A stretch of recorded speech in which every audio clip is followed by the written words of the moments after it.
A young woman was found deceased in her own apartment. Police began an investigation, but they couldn't find a single clue. A full 40 years passed before there was finally a breakthrough in the case.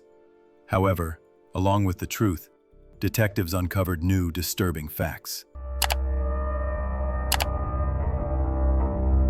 Robin Brooks was born on March 30th, 1960, in the American state of Virginia. As a child, she and her family moved to the small town of Highland, located in New York State. Robin was a cheerful and outgoing person, had many friends, and always knew how to connect with people. She also had an older sister, Maria, to whom she was very close. After high school, Robin decided to move to California. Besides being drawn to the state's climate, she had another compelling reason to move. Her sister had also moved there shortly before, and Robin decided to follow her. The young woman rented an apartment in the city of Sacramento and found a job. A few months later, she had the opportunity to move into the same apartment complex where her sister lived with her boyfriend. Not only were the apartments much nicer, but Robin could also spend more time with Maria. Shortly before her 20th birthday, she decided to make the move. The young woman rented her own apartment, and to cover the rent, she had to take on 2 jobs. One of them was a cashier position at a donut shop, located just a few meters from her apartment complex. Robin chose the evening shift so she could balance it with her second job.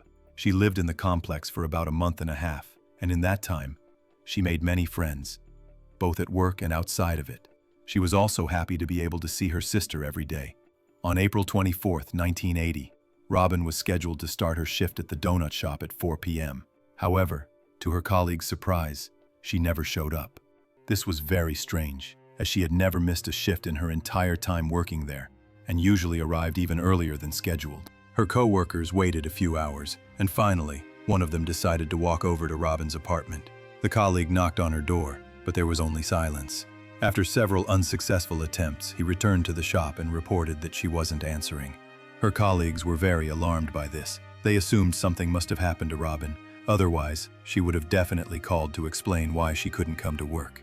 In the short time she had spent at their shop, she had befriended all the employees, and they were genuinely worried about her. They considered calling the police. However, they quickly realized that law enforcement wouldn't search for Robin just because she missed a work shift. Then, one of them suggested a less conventional solution. The man offered to break open the apartment's front door to see if she was okay. He and other employees headed to her building. Her colleagues knocked on the door for several minutes and finally decided to force it open. When they succeeded, a shocking scene awaited them. Robin was lying on her waterbed in the living room, and there was blood everywhere. Her colleagues immediately called the police, and the officers who arrived confirmed that the young woman was deceased. Her body had multiple stab wounds. Apparently, the unknown assailant had attacked her with a knife and, in the process, punctured the water mattress multiple times, causing its contents to spill onto the floor. Upon examining the scene, police determined that the front door had no signs of forced entry until her colleagues broke it open. The back door was also locked from the inside. Based on this, they theorized that the intruder had entered the apartment through a window. Forensics experts soon found confirmation for this theory, discovering fingerprints on the windowsill. Medical experts determined that the young woman had been brutally assaulted, and they recovered the perpetrator's biological material. Small traces of blood were also found in the apartment, which did not match Robin's blood type. Detectives believe the assailant cut himself during the attack, and the blood samples were sent to the lab. Unfortunately, in 1980, DNA analysis was not available, so they couldn't use this evidence. Investigators began questioning the young woman's acquaintances, starting with her colleagues. They said that the day before she had finished her shift at midnight and gone home. She was in a great mood, joking, and generally acting like her usual self. Nothing at that moment suggested anything bad was about to happen. Her colleagues added one interesting detail. That day, Robin mentioned she had washed her bedding before her shift and was worried it wouldn't be dry by the time she got back. The bed in the young woman's apartment was unmade, leading detectives to conclude that the assailant attacked her almost immediately after she returned home. Her sister also shared something disturbing. A few days before her passing, Robin mentioned that a certain man was stalking her. She didn't reveal any details about this person that could identify him. She only said he had come into the shop multiple times and acted strangely, trying to win her affection. However, he hadn't done anything that made Robin fear for her safety, so she didn't take the situation seriously. Police were unable to identify this man, as they had no description of him. They continued the investigation, speaking with the young woman's neighbors, but this also yielded no leads. None of them heard screams or sounds of a struggle that night. The neighbors also hadn't seen any strangers visiting her. Additionally, investigators learned that Robin didn't go straight home after work that night. She had stopped by a party at an acquaintance's place, stayed for a while, and then left. According to the acquaintances, she left alone. There were no conflicts or strange situations at the party. Police spoke with everyone present and concluded they likely had no connection to her tragedy. Ultimately, they didn't have a single potential suspect. Robin got along well with her neighbors and colleagues. She didn't have a boyfriend, and there was no one from her past who might wish her harm. The blood and biological material couldn't lead them to the perpetrator in those years, and checking the fingerprints against existing databases yielded no results. Investigators believed the perpetrator was the persistent customer from the shop Robin had mentioned. Their theory was that the man had followed the young woman from work to her home. Having learned her exact address, he returned on another day, slipped into her apartment through the window while she was at the shop, and waited. When Robin came home, he attacked her, committed a brutal assault, and ended her life, then fled. Despite the complete lack of evidence, the investigation continued for some time before it went completely cold. It was only reopened in 2004, 24 years after the tragedy. By that time, DNA analysis was being used actively, and detectives hoped this technology would allow them to find the perpetrator. They sent the blood and biological material to the lab. Experts extracted a DNA profile. It was uploaded to the FBI database, but no matches were found. This meant the assailant had not been convicted of serious crimes, or if he had, it was before the mandatory collection of DNA from such offenders. Despite this, a disturbing discovery awaited investigators in the California State Database. The assailant's DNA profile matched another crime that occurred 3 weeks before Robin's passing. In that incident, an unknown man broke into another woman's home, committed a brutal assault, and fled, leaving her alive. This all happened at night. The woman did not see the perpetrator's face. She called the police immediately after, and medical experts were able to collect the man's biological material. Detectives tried to find new leads in that case to finally identify the one responsible, but all attempts led to dead ends. The case went cold again. Investigators could only periodically check the profile against the databases in case the assailant was apprehended by police and his DNA was added. This continued until 2017. In all that time, the police didn't get a single new lead until detectives heard about a new method called DNA phenotyping. The essence of this method is that genetics experts study a DNA sample and create a composite sketch of the suspect based on their interpretation of the data. This method is not exact and serves more as a supplementary guide for the police. Using such a sketch, investigators can take a closer look at similar suspects, or conversely, rule someone out. Detectives turned to Parabon, the company conducting such analyses. Soon, they prepared a composite sketch of the assailant. He appeared to be a man of African American descent, but investigators couldn't find anyone matching the description among the people even remotely connected to the case.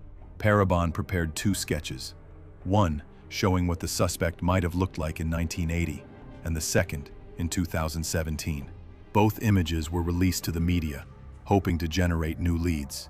Robin's relatives also regained hope of finally learning the truth. They decided to offer a $10,000 reward for any information about this person that could help find him. Police received several tips, but they all led nowhere. The identity of the real perpetrator remained a mystery. Despite this, investigators and Robin's relatives were not going to give up. In 2020, the case was included among the unsolved tragedies that received additional funding. By that time, a new DNA analysis tool was already in active use, which allowed finding even distant relatives of the DNA sample's owner. This required at least one person related to him to be in a public or state DNA database. The sample from Robin's assailant was given to experts, and they began to wait. It took them several months to study all possible relatives of this perpetrator, trace their family trees, and finally, zero in on a suitable suspect. As a result, they finally had a name. It was 71-year-old Philip Wilson. However, the research results were not confirmation of his guilt. The police needed to get his DNA and compare it with the sample found in the young woman's apartment. They found the man's address and began surveillance. Given that, by law, a person is not required to provide a DNA sample, police have to resort to certain tricks. Most often, they try to obtain an item the suspect has touched. This could be a water bottle, a cigarette butt, and so on. After obtaining the necessary item, investigators pass it to experts who can extract a DNA sample. In Wilson's case, detectives did the same. After obtaining an item with his DNA, they sent it to the lab. The experts confirmed a perfect match. After 4 decades, they had finally found the likely assailant, and on February 24th of that same year, he was arrested. The man denied his involvement in the tragedy, but the evidence spoke against him. Police also took his fingerprints, which matched those found on the young woman's windowsill. Studying his background, detectives learned many interesting things. At the time of Robin's tragedy, the man was 31 years old and lived just a few streets away from her complex. Furthermore, Wilson was a regular customer at the donut shop where the young woman worked. This supported the early police theory that the assailant was the same unknown stalker who had been bothering the young woman at work. However, the man had no serious criminal history, which explained why his DNA and fingerprints were not in the databases. After the arrest, preparations for the trial began, which dragged on for several years. The trial only started in 2022, and by that time, Wilson and his lawyer had prepared a new line of defense. According to them, Philip and Robin had a consensual encounter that night. Afterward, the man went home, and then someone else broke into the apartment and ended her life. As for the suspect's blood at the scene, his lawyer insisted on the following. Wilson had injured himself at work, and this wound reopened while he was at Robin's home. The prosecution found this version of events absurd. First, the young woman was not romantically involved with anyone. Moreover, she had complained about a strange man harassing her at work, who was most likely Wilson. The young woman was annoyed by his behavior and persistence. There was no question of any affection. Second, no DNA from other men was found in the young woman's apartment. It would be strange to assume that Wilson left his biological material, blood, and fingerprints, while the real perpetrator left absolutely nothing. Furthermore, if the suspect's lawyer was to be believed, the young woman engaged with him consensually. However, right before this, she somehow hadn't made the bed, which was missing all its bedding. Wilson's defense also tried to point to another suspect who could have been responsible. This was Maria's ex-boyfriend, with whom she was living at the time. By the time of the trial, the man was no longer alive, and the lawyer used this fact. He tried to convince the jury that the man was aggressive, had threatened Robin and her sister, and had broken into the apartment. However, none of this could be confirmed, so these claims did not significantly impact the trial. As a result, Philip Wilson was found guilty of the tragedy. His sentence was announced on his birthday. The man received a life sentence without the possibility of parole. He is currently experiencing numerous health problems, so his time in prison is unlikely to be long. The young woman's relatives thanked the detectives for finally bringing the case to a close.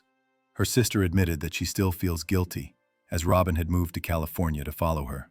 As for the young woman he brutally assaulted 3 weeks before the tragedy, the statute of limitations for that crime had expired. For this reason, the man received no additional punishment. However, detectives still wonder if Philip had other victims. Criminals who commit such horrific acts weeks apart rarely stop and often continue to harm people. It can be assumed that Wilson did not plan to end Robin's life. He broke into her apartment and committed a brutal assault, but she saw and recognized his face as he had repeatedly come to her store. Fearing a prison sentence, the man may have decided to take that horrible step, after which he refrained from committing other crimes. Share your opinion in the comments, and don't forget to like this video if you enjoyed it. I also recommend subscribing to our Telegram channel, where we post the most interesting crime news from around the world every day. The link is in the description. Thanks for watching.